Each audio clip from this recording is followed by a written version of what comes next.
Hi class. So today we are going to learn about democracy. Any idea what democracy means? Throughout this lesson, we are going to talk about the key elements of democracy and how it impacts our lives as citizens of a country. Before I start, if you are new to my channel, please subscribe and like and share the video, and do not forget to hit the notification bell, which will keep you updated of my future uploads. So let's get started. Let us start with a story. This story is about a girl whose name is Maya Naidu. She is 11 years old and resides in South Africa, which is a country that has people of several races. There are black people who belong to South Africa, whites who came there to settle, and Indians who came as laborers and traders. So Maya Naidu resided in Johannesburg. She was helping her mother clear up old boxes. She found a scrapbook full of pictures and newspaper articles. There were many pictures of a young schoolboy of around 15 years of age. When she asked her mother who was the boy, she was told that he was called Hector Nuplu. He had been shot by the police. Maya was shocked. Why? She asked. Her mother explained that South Africa was earlier governed by apartheid laws. Now, what does apartheid mean? Apartheid means separation on the basis of race. South African people were divided into white, black, Indian and colored races. According to the law, these races were not allowed to mingle with each other, to live near each other, or even to use common facilities. Just imagine.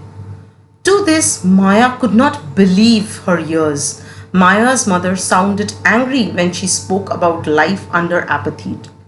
She told Maya that in those days, whites spoke. Hector and other school students were being forced to learn this language, but they wanted to learn their own language, Zulu. The South African police beat up the protesters mercilessly and shot at the crowd. One of their bullets killed Hector. This was on 30th of April 1976. The African National Congress, a group of people who led the struggle against apartheid, and their most well-known leader, Nelson Mandela, fought the apartheid system for several years. Finally, they succeeded, and in 1994, South Africa became a democratic country in which people of all races were considered equal. Let us now understand what a democratic government means to all of us. In this lesson, we are going to learn about what do you mean by a democratic government? What is participation and accountability? Checks and balances? Public opinion? Conflict resolution, reasons and resolutions? Equality and justice. Let us learn what is meant by democratic government. The word democracy can be divided into demos and cracy. Demos means people and cracy is rule. Democratic government is a political system where the power lies with the people. So all the power is vested in the hands of the people. The directorial principles of a democracy are mainly equality and justice. Democracy can be of two kinds, direct and indirect democracy. What do we mean by direct democracy? Direct democracy is for places where the population is very less, like in Switzerland.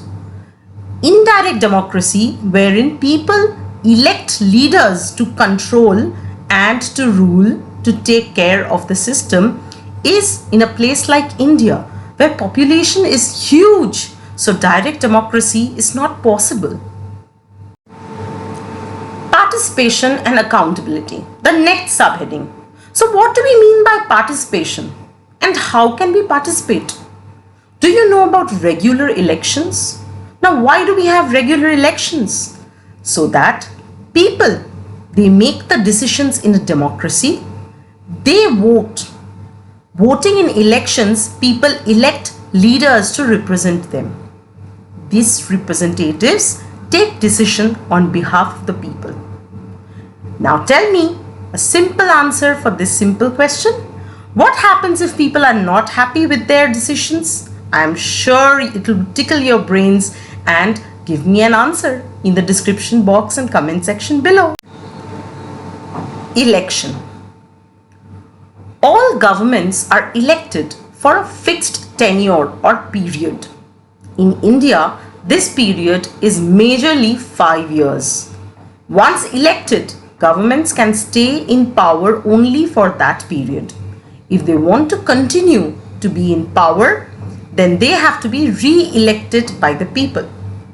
People can sense their power in a democracy because of elections. That is where people participate in bringing in these leaders. In this way, the power of the government gets limited by regular elections. Checks and balances. A system of checks and balances exists in the democratic setup to ensure that each organ of the government, now which are the organs? Executive, legislature and judiciary, they all function properly. As you know, there is a very old saying, power corrupts and absolute power corrupts absolutely. The branches of the government exercises its powers within the limits of the authority. For example, President in India is a ceremonial head, whereas Prime Minister is the real head and the working conditions of the government.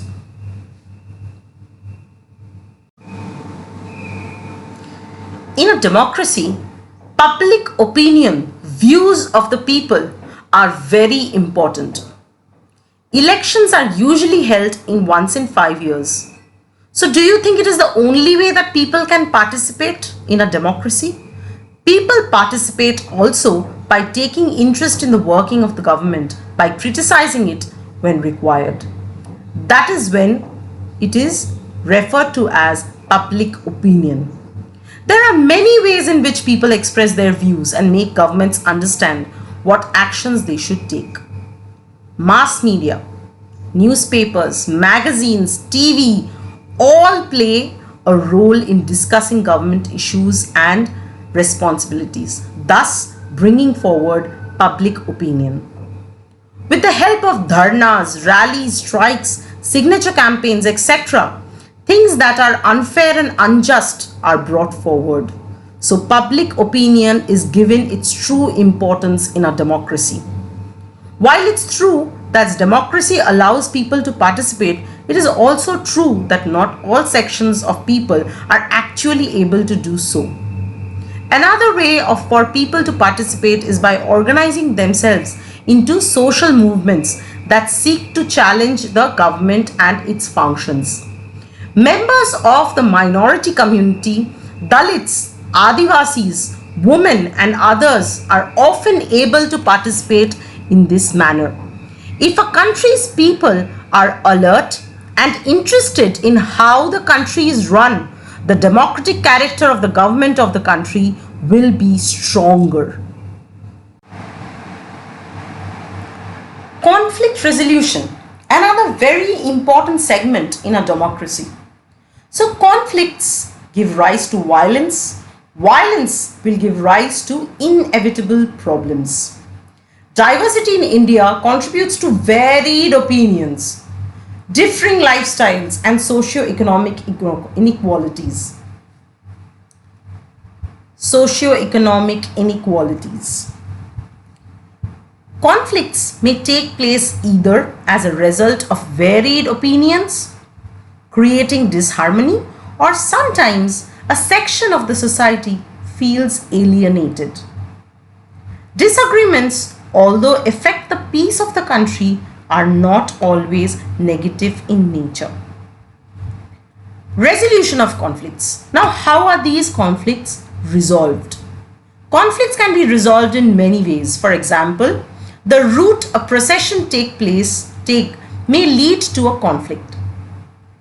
The government, particularly the police, play a very important role in getting representatives of concerned communities to meet and try to derive a solution.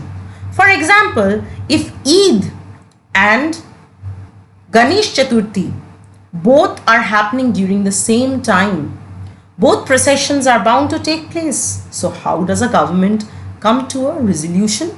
They will take the help of the police and direct the crowds in these procession in two different roads.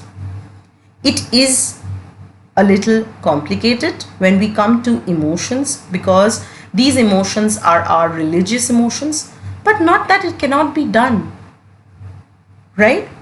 It can be done very, very easily by talking it out into a solution, explaining and forming the rally or the procession. Resolution of conflicts and other such very recent examples.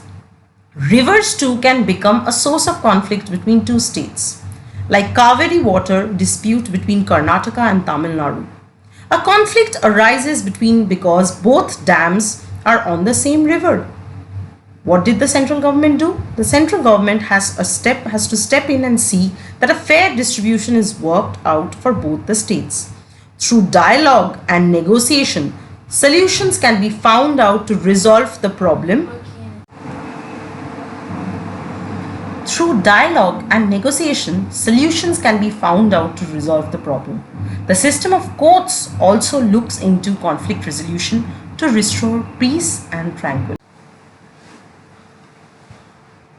The two most important characteristics of democracy is equality and justice.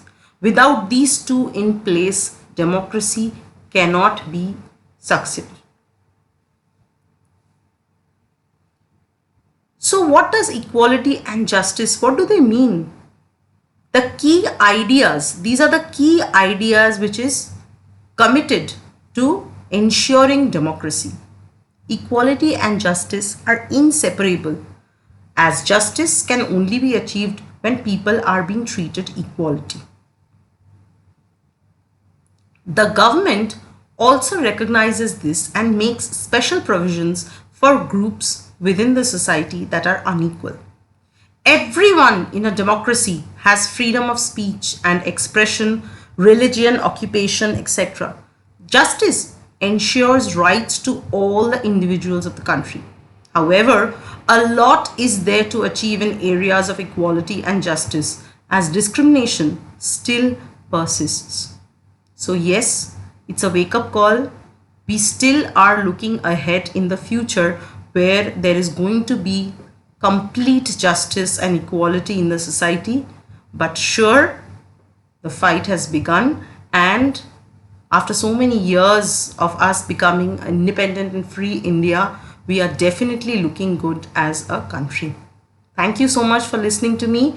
Hope this lesson has added value. Keep on looking into my channel for more uploads.